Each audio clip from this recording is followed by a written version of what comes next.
Greetings from Dallas Fire Department. Thank you for watching this video. We hope you find it instructive and maybe even a little entertaining in places. So here we go. We're opening with a slide, title slide superimposed over the car fire 2 years ago in West Reading. This is a quarter-mile in diameter firestorm with EF4, 143 mile an hour winds. And it's killing firefighters and civilians as we watch this. So,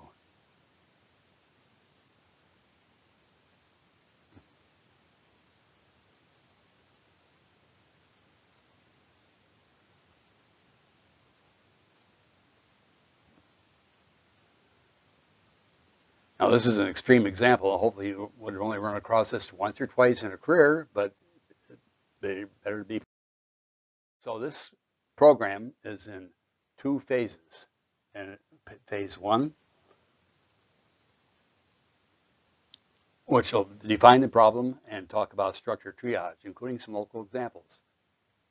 Phase 2, or part 2, will be engine company tactics. And of course, the emphasis on this is for initial attack, and it's mostly for engine companies. It could be agents, wildland agencies, or municipal or fire district, local government engines. It doesn't matter. Either one. It's applicable to all engine companies.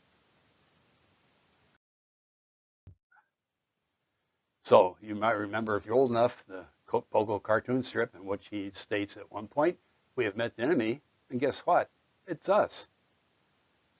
So when people want to not necessarily retire, but get to the point where they can move out into the country, buy a nice parcel of land, build their dream home, the last thing on their mind is probably potential for wildfires. 2 years ago, the U.S. Forest Service contracted with a Missoula, Montana company called PYROLOGIX. And the PYROLOGIX people produced a report for the Pacific Northwest region, Oregon and Washington, that identified several problem communities at high risk. And this list is for Oregon: Merlin, Redwood, Medford, Bend, Warm Springs, Eagle Point, Redmond, Grants Pass, Ashland, and Prineville. Those are ranked in order of bad to better. And you can see it's pretty well dispersed in the southwestern quadrant and a little bit on the in the central area. You know, Bend, Warm Bend, etc., Prineville. Nothing on this side of the Cascades in western Oregon or western Washington, for that matter, that rose to the significance. But this points out that it's not a problem that's getting better, it's a problem getting worse. So as people move into what formerly were just pure wildland areas, some local governments and state governments have promulgated laws and ordinances and codes to get people to build houses and the roads to serve them and everything else in a more fire-resistant manner. But guess what? Not all jurisdictions have done that, and some that did do it aren't enforcing it, and the enforcement is usually pretty weak, if at all. So guess who gets stuck at the end of the line? That's us, the foot soldiers in the fire protection business. But there are standards. There's an NFPA standards. There's Firewise Communities, which is part of an NFPA program. When you're talking to homeowners and homeowners associations, it'd be good to be knowledgeable a little bit about those. And also, the I-Chiefs have a really good program called Ready, Set, Go. All good materials. Here's a handout that I would recommend carrying in your engine or staff vehicles. So when you come across people, homeowners, occupiers, road associations, etc., you can share some information with them. So now let's look at what we do as far as separating out structures that are savable, that are not savable. We call that process triage. I took this picture as a strike team leader for Shasta County local government on a fire up in Trinity County in a town called Weaverville. This is the Oregon Mountain Fire, burning down into, with a strong wind pushing it downhill into the town of Weaverville. We lost 24 structures on that afternoon. So what is a wildland urban interface fire? It's not just your isolated ranch or hunting cabin buildings out in the woods. It's where numerous structures mixed in with flammable vegetation, and including one or more of these conditions: road problems getting in and out, either no or inadequate water, and non-fire issues such as an elderly population, pets, livestock, all those kinds of things, non-fire related things that cause us problems when we're trying to fight the fire. So what is triage? It's a French word meaning to separate into categories. In this case, 4, to prioritize things or problems. Same principles we use at mass casualty medical incidents. And by the way, it's the same color coding. If you're color coding driveways and buildings like we do with the triage tags, same. And it doesn't take long for homeowners, if they're still around, to figure out what black means if they find it hanging on their gate posts. So the 4 categories are, and there's actually 2 divisions here. The first 2 are, is L.C.E.S. in place? If the answer to that is yes. The first one is standalone without staffing. In other words, a place that would survive whether anybody's there to intervene or not. Defensible with staffing. So it's going to take some intervention, either by the homeowner and or the fire department, but it can be safely protected. The second category is where we cannot get L.C.E.S. in place. And the first one is prep and leave. We'll look at examples of these in a moment. And the second one is called drive-by rescue. Where is this information found? In your IRPG, which hopefully there's a copy in all the responding vehicles, and at least in the officers should have it in their Nomex shirt pocket along with a notebook and a pen. It needs to be your constant companion. So what is L.C.E.S? The L stands for lookouts. So think about this. On an engine company, stationary, pumping a hose lay or something of that nature, who is the most logical person to be the lookout for that crew off that engine? If you answered the engineer or pump operator, you're right. He's the most logical, he or she are the most logical persons to fulfill that role. Communications. Communications is always cited anytime we have a bad outcome, and it needs to have a lot more attention to it other than just saying we have bad communications. Why do we have bad communications? And what are the methods we use to communicate? Face-to-face is always the best. Radio, horn, hand signals, etc., all valuable. Escape routes. It means, oftentimes this means getting into the engine and leaving. And safety zones. A concept that came out of California a couple of years ago are called TRAs, temporary refuge areas. It's not really a safety zone, but it's a place where you can get some temporary relief, like a cut bank, a rock quarry up against a big building, anything like that that will shield you from the worst of the heat until you can get down the road in your engine and get to a real safety zone. Quite often, the safety zone is going to be inside the house that you're protecting. So, unless you have a chief officer hovering over you while you're pulling up to this assignment, you're going to have to make a judgment on all these structures. And it's going to be based on your fire behavior prediction and your structure triage size up. So here's an example, 1900 Reuben Boise Road outside of Dallas. this is what we oftentimes call a winner. It's standalone without staffing.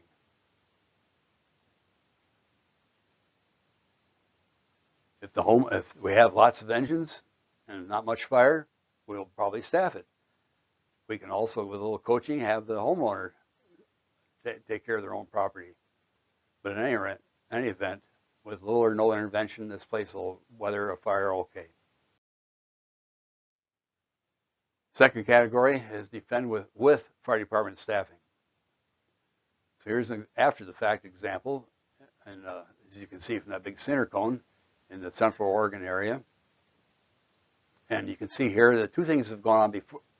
First thing is, before the fire, the homeowner's done a lot of things to harden their property. Fire resistant roof, a stucco kind of masonry brick fence or enclosure around the property, good driveway access. I'm not sure about water, but anyway, the homeowner's done a lot of thoughtful work ahead of time. And then the secondly thing is the fire department was there to capitalize on what the homeowner had done. So that was the defend with fire department staffing. Unfortunately, we usually don't have an engine per house available, at least not in the initial stages. Okay, the not so nice situations. The first one is prep and go. And here we have the Yarnell Hill fire in Arizona burning down into the town of Yarnell with little or no clearance around most of the structures. Road problems, a lot of elderly people, retired people living there.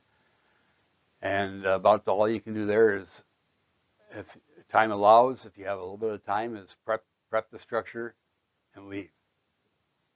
When the fire gets there, or after the fire passes, you can go back and see if your work produced any good results and mop up around the house or houses. And then lastly, what's commonly known as a loser, and that's a drive-by rescue. Here we have no inadequate driveway, probably no water, lots of vegetation growing in, around, and under the buildings, yard junk, buildings already on fire, and so that one is a drive-by rescue. And what we mean by that is, if at all possible, stop and make sure there's no life threat in there. Especially in the summertime, mom and pop are both at work, kids are probably home taking care of themselves, and so you might have juveniles in there that need a little encouragement to leave. You might even have to put them in the engine and take them with you.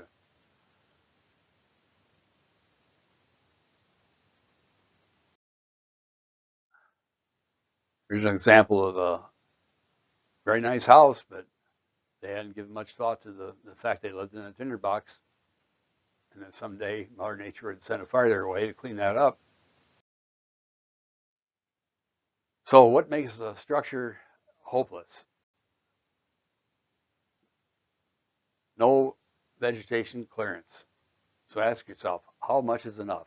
For years, the 30-foot rule has been the standard, but now we have produced a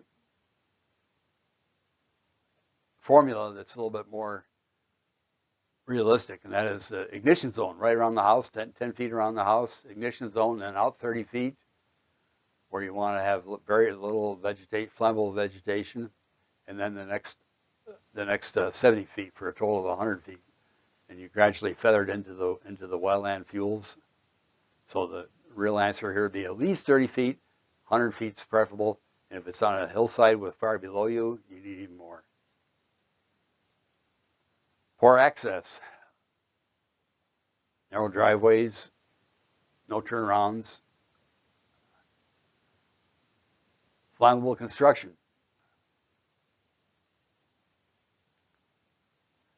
no water source, and it doesn't have to be a hydrant. It can be a swimming pool, a ditch, a pond. Any reliable water source counts. It's just that those others take a little bit more effort to set up than a hydrant. And if the roof, if it is on fire, covering an area of a quarter of the roof square footage. So if 1/4 of the roof or more is on fire, that's automatically a loser right there. Unless you have unlimited water and manpower and lots of resources. And if there's interior fire in one or more of the rooms, that can also be a end of the program for that house. And an excessive amount of yard junk, ammo problems, etc., car bodies, scrap yards.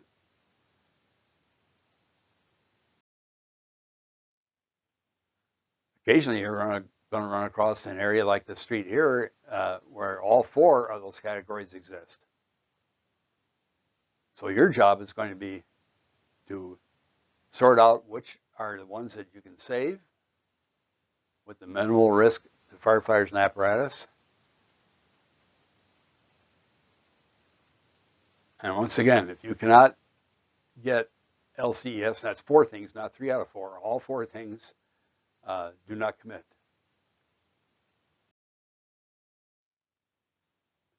Some more factors to consider. The fire behavior on the left panel here. This is going to be largely your personal observations. If you're coming out of an incident base where they gave a briefing and they included a fire weather meteorologist, they'll probably give you a very detailed briefing on the weather part. But at any rate, you still need to apply it on the ground. So what you physically observe is important. The flame intensity is expressed in the flame length. The rate of spread, you need to know how long you're going to have before the fire reaches you. Spotting, especially long distance spotting. And any terrain problems, mid-slope roads, chimneys, steep slopes, etc. So that's fire behavior side. Now let's look at the building things that are factors we need to consider. Again, is defensible space present? Is there a fire resistant roof? That'd be a metal roof or a class C comp roof, something, or tile, cement tiles, something of that nature.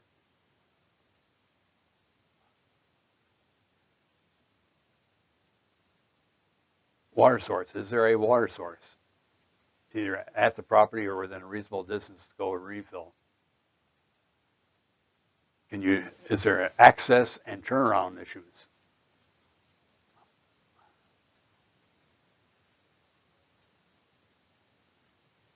And are there other resources available, or are you strictly on your own? So most ignitions are from firebrands, not direct flame contact. The public has this image that it's actually the flames of the forest fire itself impinging upon the building, and while that's certainly a possibility, it's not the predominant cause of houses catching fire.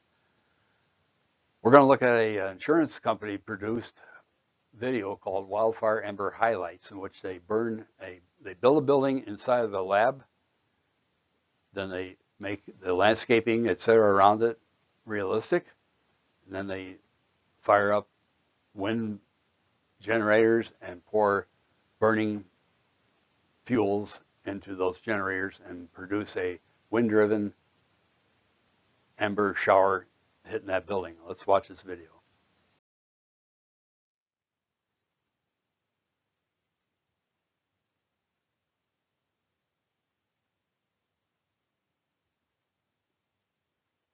There'll be some narrations here in a moment, but not initially.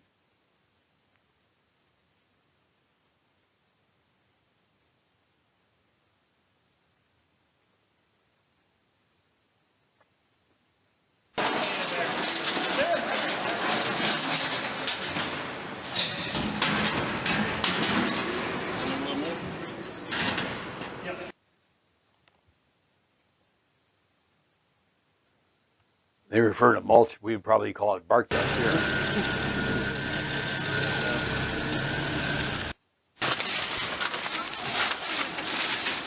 Notice the siding where this man is working. The siding, that's the plastic siding right there. So 5 ember generators.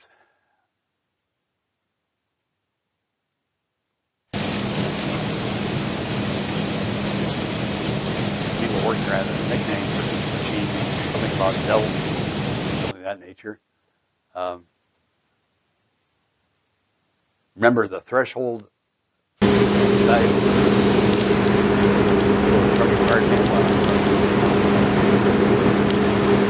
Anything above that is problematic. So this wind here is in that 10 to 20 mile an hour range.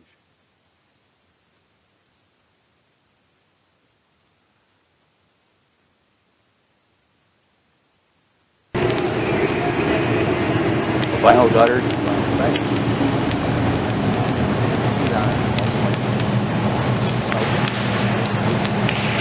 and provides no fire protection at all.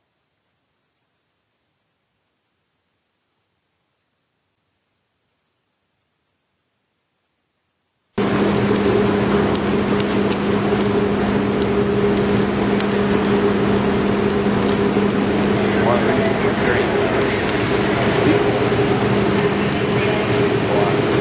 complications now is to take care of those wood roofs that are like that have not been kept clean by the homeowner.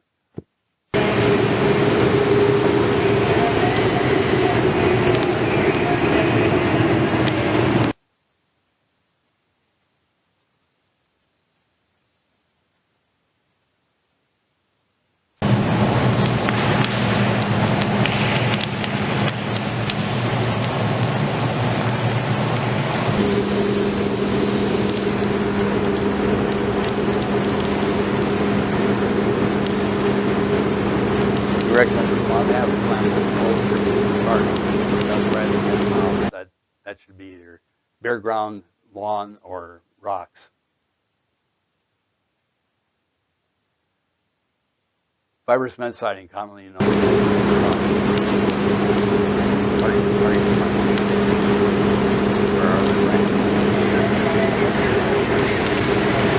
will burn.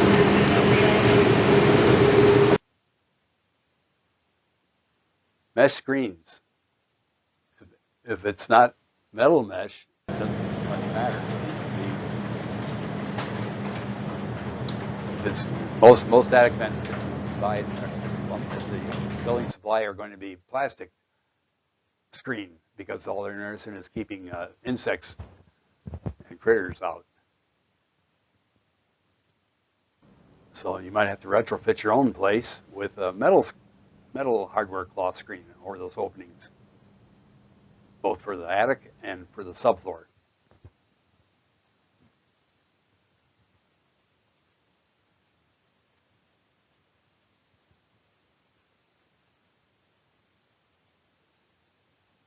It's good to see the insurance company taking an active role in this because they have a dog in the fight.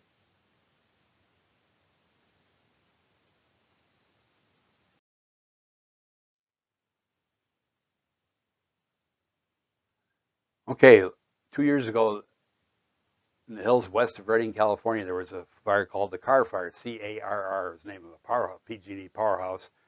And there was a lot of lessons learned in that fire. And I happened to get a picture of this survivor house on a corner in that subdivision. Notice it's not a truly an urban interface fire at this point. It's actually an urban fire.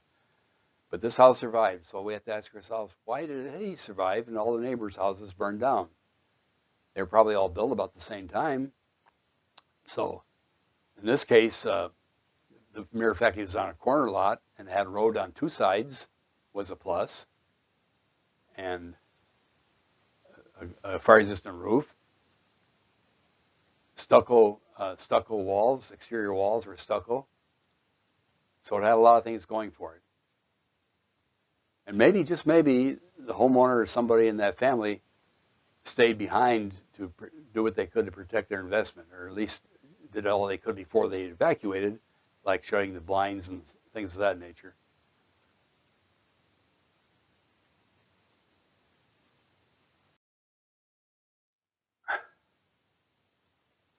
So what's the problem here?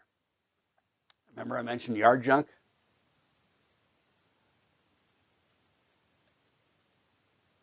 If these accumulations of debris like this are extensive enough to cause us tripping hazards and problems getting hoses around buildings, and also a magnet for embers from the approaching wildland fire. That's a factor to be considered. Also, if things are that trashy there, probably there's other problems too. For instance, right behind the pickup truck parked here in that barn, you notice the opening where you normally find a door is a blue plastic carpet that's already disintegrating. So, yeah, the whole property probably is problematic.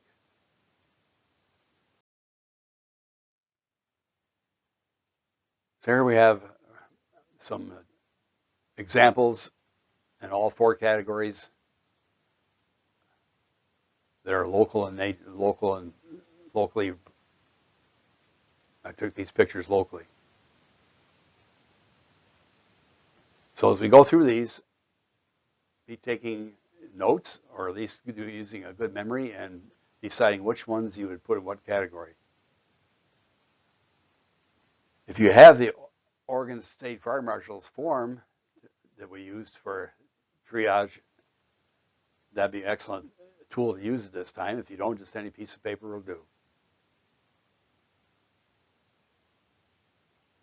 If this was a live presentation, we would actually have those forms and we would have you fill them out as we go through this, and we would then as a group compare and discuss our results.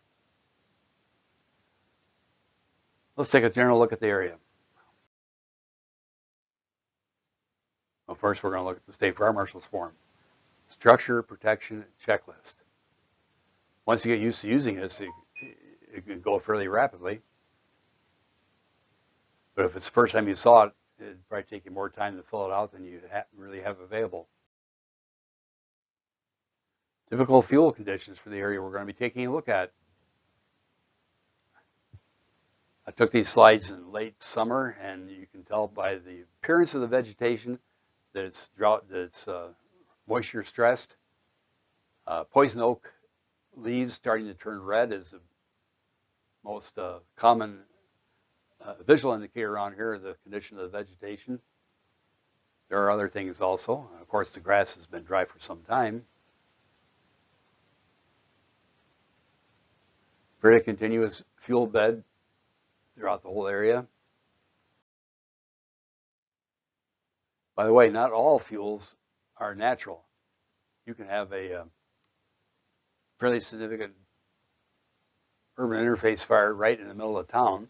The fire doesn't care about things like city limits. Here's an example not far from my house where some decadent arborvitae and also junipers that have been there for years and never been maintained. And look at the volume of dead to live ratio in that fuel bed right there. That would go up like gasoline if it were to get a spark in there, fire ember in there. If you've ever seen an arborvitae bush torch out from a grass fire underneath it, it'll make a believer out of you. So you're traveling down the road, in this case Pioneer Road, and you come to a dip in the road. It doesn't have to be a very big dip. Here it's probably like a 50-foot elevation difference, the center of that dip to where we're parked right here. What does that tell us? It tells us that there's a chimney, which is firefighter talk for a gulch, on one or both sides of this ridge line. We're on top of a ridge here. And chimneys, whether it's a chimney on a house or the chimney on a wildland fire, makes hot air rise and fires burn faster.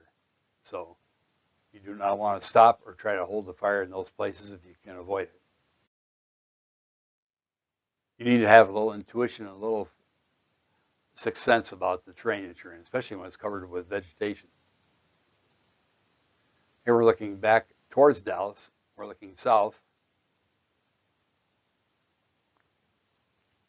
And think about where the sun rises in the morning, east, and where it sets in the evening to the west. And so this area here, the south, its variations like southwest and west are going to get the most solar radiation. So if this is 1,500 hours in the afternoon that's had sun on it all day, since probably about 9 or 10 o'clock, It's had sun on it the better part of the day and is preheating that fuel. There's a concept called alignment of forces. In this case, north winds. Our worst fires that we have around here are almost always in wind events. And so here we have a piece of terrain outside of town, Reuben Boys Road area, Highway 22 in the with north wind blowing, and all the fuel parcels south of that point have been exposed to the solar radiation the better part of the day. So that's alignment of forces, not just one force, but two or maybe more, the synergistic effect. So what's the workload down this driveway? How many houses, how many dwellings are probably down this driveway?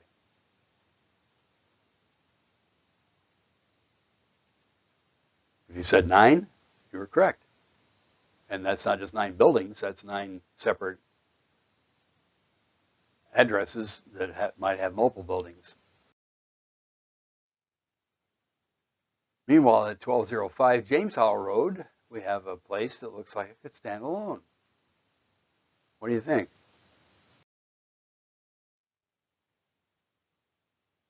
Now we're at 1694 James Howe Road. Ooh, we can't see the building. We see a gate, which happens to be open, and a house number posted there, and a no trespassing sign, etc. So somebody probably lives down here. 1694 James Howe Road. Would you drive a fire, if there was a fire coming up the hill towards you, would you drive down this driveway? How would you handle this? 12045 James Howe Road. Somebody's pride and joy right there. How vulnerable is that building or double wide, and what category would you place it in? And you really can't put down or factor in the dollar value, although it's always probably there in your background or your thought process. It's how defensible or indefensible it is, not so much how is it a mansion or is it a shack. You have to treat all the property as far as its value, more or less equal. 1410 Pioneer Road. Oh, those buildings are down a driveway behind a bunch of trees.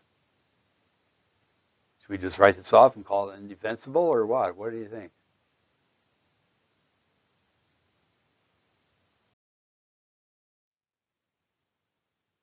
Let's take a closer look. Going down the driveway, now we can see the structures.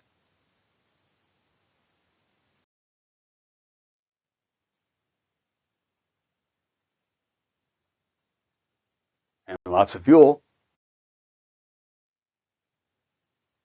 And here's a view from up on top of a hill looking down. Actually, once you get down in there, most of that looks pretty defensible. The house itself might be questionable, but those outbuildings, for the most part, are in pretty good shape. They've kept the dry grass mowed back.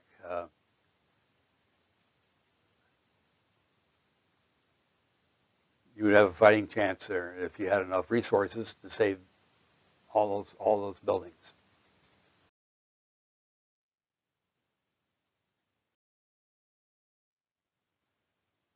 Meanwhile, over in Orchard Knob Road, we have this nice house perched out with a great view overlooking the view to the east.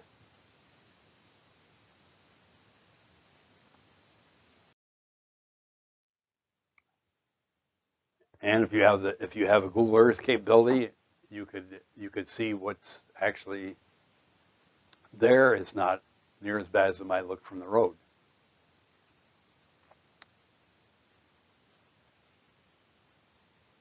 I would probably put that in the defensible with fire department staffing category.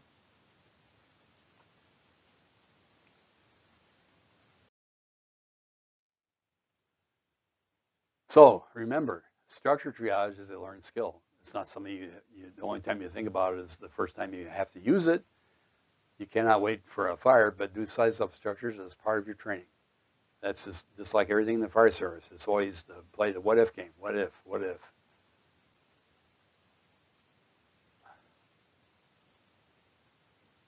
Because all decisions to defend a structure start with two elements: your fire behavior estimate coupled with your structure triage. Now, if you have a strike team or task force leader that can do a lot of this down the driveway and come back out and give you a report, give you an assignment and briefing, that's wonderful. But if you're strictly on your own, it's your call. And the bottom line is, if you can't get L.C.E.S, do not commit. I've seen houses burned down because people were usually lack of experience, lack of training, because they were too frightened to do anything, to take action. Or I've seen engine companies get in over their heads and almost get scorched because they tackled things from an emotional standpoint instead of a data-driven standpoint.